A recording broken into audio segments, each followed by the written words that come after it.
Salam sejahtera dalam Tuhan Yesus Kristus. Selamat hari Minggu untuk kita semua. Hari ini kita beribadah bersama dan kembali memberi diri kita dan seisi anggota keluarga kita untuk datang pada Tuhan, meminta petunjuknya, bimbingannya, supaya kita boleh tetap berjalan di jalan kehendak Tuhan dan tidak melupakan titah dan perintahnya untuk kita terapkan dalam hidup beriman. Mari kita berdoa. Tuhan, bimbing kami dalam mendengar sabda-Mu. Roh Kudus turun atas kami, supaya kami semua mengerti kehendak Tuhan dan melakukannya dalam hidup beriman. Terpujilah Kristus. Amin. Saudara-saudara yang terkasih dalam Tuhan Yesus Kristus, pembacaan dari kitab Yehezkiel pasal 36, ayat 1 hingga yang ke-7, Lembaga Alkitab Indonesia memberi judul Nubuat mengenai gunung-gunung Israel.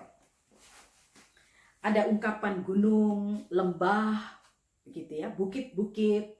Allah menyapa Israel dengan hal yang demikian, juga menyapa Edom dengan gunung Seir, itu daerah kekuasaan Edom.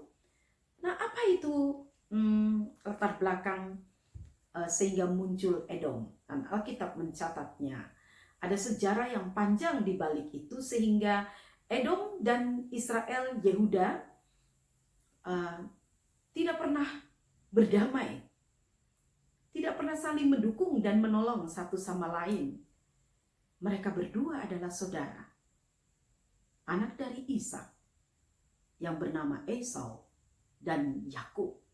Hanya karena proses tidak menjaga dan menghargai anugerah berkat Allah dalam kehidupan dan menukarkannya dengan semangkuk kacang merah, Esau akhirnya menangisi kehidupannya dan terus memelihara yang dinamakan kebencian yang besar. Hidup ini kalau tidak diatur, yang berisi hawa nafsu ini ya, kalau kita tidak atur baik-baik, sebenarnya kita melukai sesama kita, saudara kita. Kita tidak bisa berdamai sepanjang kehidupan dengan sesama kita, saudara kita. Dan ada banyak hal media-media yang justru mempertajam kebencian dan dendam. Dan ini yang dinyatakan, dibukakan dalam kebenaran firman Allah. Allah sendiri mengingatkan Israel, Yehuda, Yerusalem yang disebut itu ya, untuk juga memiliki sikap seperti yang Allah kehendaki. Karena memang ada maksud Allah dalam tujuan setiap kita sebagai anak-anak Tuhan. Israel juga mengalami yang dinamakan pembuangan ke Babel, yang menjadi tawanan di Babel. Tetapi ada waktunya di mana Allah memulihkan setelah 70 tahun menjadi tawanan di Babel. Lewat Koreshi Raja Persia, mereka boleh kembali ke kampung halaman mereka di Yerusalem, tanah yang Tuhan Allah janjikan dan telah berikan kepada Abraham, Ishak, dan Yakub. Berbicara tentang tanah, tidak ada damainya. Pernah perjalanan Musa membawa Israel ya keluar dari tanah Mesir, dan mereka harus masuk tanah Kanaan, memasuki tanah Kanaan, mereka harus melewati daerah yang dikuasai oleh keturunan Esau, yaitu Edom itu ya, yang dikatakan Edom. Tapi bangsa Edom tidak berkenan, tidak mengizinkan Israel untuk melewati batas mereka. Mengapa demikian? Ada kebencian dan dendam yang dipelihara terus-menerus. Dan lewat peristiwa harus mengelola tanah. Apa yang menjadi milikmu, apa yang menjadi miliknya, itu juga tidak lagi ada batas-batas yang jelas. Orang saling menguasai, bangsa saling menguasai hanya karena harta milik yang Allah beri. Allah punya maksud loh. Harta milik yang utama dan yang sangat berharga itu tanah. Mengapa? Itu penting bagi Israel karena dari tanah akan muncul banyak kehidupan. Orang dapat mengusahakan segala sesuatu dan dapat melangsungkan hidup dari mengelola tanah. Memiliki tanah, sekumpulan orang dapat merasa nyaman untuk tinggal dalam wilayah atau teritorial tanah yang memang menjadi milik mereka. Allah memberikan tanah itu kepada Abraham, Ishak, dan Yakub, yaitu tanah Palestina itu. Dan itu disebut tanah yang kudus. Dan memang bagi orang Israel, tanah adalah sesuatu yang amat kudus. Jauh dari urusan bisnis seperti sekarang ini. Tanah mengandung unsur rohani yang begitu dalam. Tanah Palestina adalah tanah yang Allah sendiri berikan kepada umatnya. Dikatakan kudus bukan karena semata-mata tanah itu, tetapi adalah karena Allah yang kudus, yang memberikan tanah itu kepada Israel, dan dia sendiri hadir di tanah itu. Nah, dalam proses Israel akan kembali ke tanah yang Tuhan janjikan. Mereka berhadapan dengan yang dikatakan olok-olokan dari Edom. Syukur, kami sudah memiliki tanahmu. Menghinakan dan mengolok-ngolok Israel dengan kejatuhannya. Siapa yang akan turun tangan dalam peristiwa ini? Tuhan. Dia yang akan hadir, melerai semuanya, dan mendudukkan pada tempatnya semula. Jadi apa yang bisa kita pelajari dari peristiwa ini? Saya ingat pesan Ibu almarhum Jokowi, presiden kita. Saat presiden itu akan dilantik, pesan bundanya adalah, "Nak, apa yang menjadi hakmu, ambillah. Tapi jangan sekali-sekali kamu mengambil hak orang lain." Saya mendengar itu, melihat itu di media televisi. Dan menyaksikan dalam perjalanan, anaknya setia mengemban amanat penderitaan rakyat dan memperjuangkan rakyat. Dari pesan orang tua, hidup ini memang penuh hawa nafsu.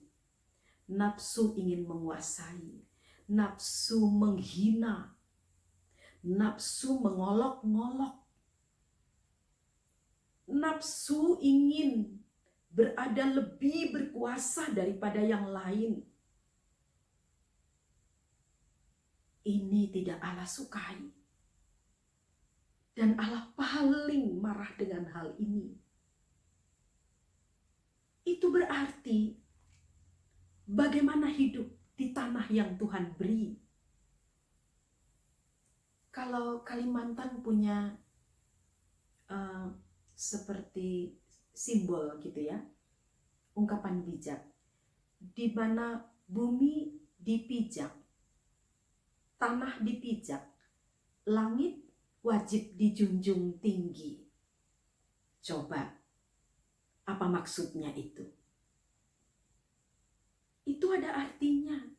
Dimanapun kita berada di negeri ini, di bumi yang Tuhan beri untuk kita cukup ruang untuk bisa hidup bersama sebenarnya. Tapi terkadang hidup ini menjadi sesak karena ketamakan, karena keserakahan, karena kerakusan, keegoisan anak-anak manusia. Sehingga menyingkirkan yang lain, tidak peduli kepada yang lain, menghinakan yang lain, dan mengolok-olok yang lain. Allah mau memulihkan orang yang terhina, yang menderita dan sengsara, yaitu umatnya Israel. Semata-mata karena namanya. Dan dia ingin untuk Allah itu benar-benar dikuduskan. Mereka boleh kembali ke tanah itu, tapi tanah itu tidak boleh lagi menjadi tempat menduakan Tuhan. Tanah itu tidak boleh lagi menjadi tempat untuk menyembah Baal atau ilah lain. Tanah itu harus menjadi tempat yang dikuduskan untuk memikirkan, merancang, dan melakukan sesuatu yang berbuah berdampak bagi banyak orang. Sehingga orang mengakui nama Tuhan dan tidak ada Allah yang lain yang seperti Dia. Orang menjadi percaya kepada Tuhan. Allah memulihkan Israel. Sehingga disapa, hai anak manusia, sampaikanlah. Dan anak manusia menyapa dengan, hai gunung-gunung Israel.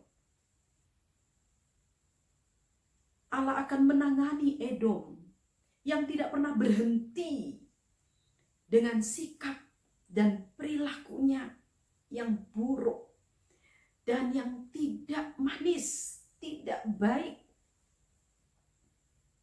Lalu yang Allah kehendaki lewat perenungan saat ini, pemulihan itu adalah pemulihan, bukan sekedar memiliki tanah, membuat kapling, tanah dipijak, bumi dipijak, tanah dikapling. Itu kekuasaan, itu kepemilikan. Dan menghinakan yang lain yang tidak memiliki kepemilikan. Apalagi sikap mengambil, merebut tanah yang bukan miliknya. Sikap-sikap yang seperti ini kita belajar ya dari firman Allah. Berhenti untuk mengumbar hawa nafsu. Berhenti berorientasi hanya kepada tujuan materi. Tapi pakai materi itu. Harta milik. Dia berdampak secara teologis. Berdampak secara sosial. Kuduskan Tuhan di kepemilikanmu. Apa yang kau miliki? Agungkan nama Tuhan di kebesaran semua apa yang Tuhan beri untuk kita. Dan memang kuduskan nama Tuhan yang hadir di dalam semua berkat-berkat yang Allah beri. Jangan sia-siakan berkat Tuhan. Pelihara berkat itu. Berkat yang utama dan indah adalah kerukunan, tali kasih persaudaraan. Di sana Tuhan memerintahkan berkat, kasih setia, kehidupan untuk selama-lamanya. Mari kita menjadi Israel dan mari menjadi Edom. Kalau mau, Tuhan sebenarnya dapat memulihkan. Bukankah Tuhan memelihara seluruh umat? Mari hidup bersama. Bumi ini cukup longgar untuk kita diami. Tanah ini cukup luas untuk kita tinggal bersama. Hanya orang-orang yang merasa egois yang mengatakan bumi ini sempit dan tidak cukup untuk kamu. Itu hanya untuk kami. Mari memuliakan Tuhan. Mengatur lagi sikap, gaya, dan cara kehidupan sebagai orang-orang yang diberkati oleh Tuhan. Yang sanggup berbagi, bukan berebut. Yang sanggup berkurang, bukan terus tamak dan tidak pernah merasa puas. Terpujilah Tuhan yang menuntun kita untuk mendapat berkat rohani. Pemulihan itu akan terjadi, yaitu akui Tuhan dalam cara hidupmu dengan mengasihi sesama. Terpujilah Kristus, kekal selama-lamanya. Selamat hari Minggu.